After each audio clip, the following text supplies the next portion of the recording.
খাদেম ঝাড়ু দিল কিনা, মসজিদের ফ্লোর মুছলো কিনা, মুয়াজ্জিন হুজুর মসজিদ ঝাড়ু দিল কিনা, মসজিদে বালু আছে কিনা, সবাই যে চেক করে।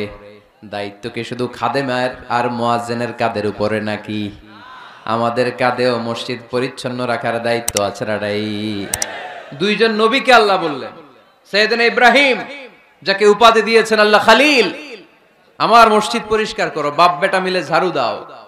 সাইয়েদনা ইসমাইল ইব্রাহিম মসজিদ ঝাড়ু দিতে পারলে আপনি কোন লাট সাহেব হয়েছেন? কি হয়ে গিয়েছেন আপনি?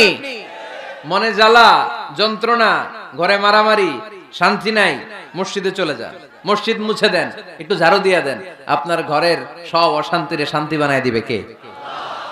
মনের জ্বালা যন্ত্রণা দূর করে দিবে কে? এই জন্য হৃদয়ে যদি কষ্ট থাকে, জ্বালা যন্ত্রণা থাকে, অসুখ থাকে, অশান্তি থাকে, মসজিদে যান, মসজিদটা ঝাড়ু দেন, এতিমের মাথায় হাত বুলায় দেন, হৃদয়টারে প্রশান্ত করে দিবে কে? তাহলে এই কাজগুলো করার মাধ্যমে আমরা মসজিদ আবাদ করব। রাজি আছেন?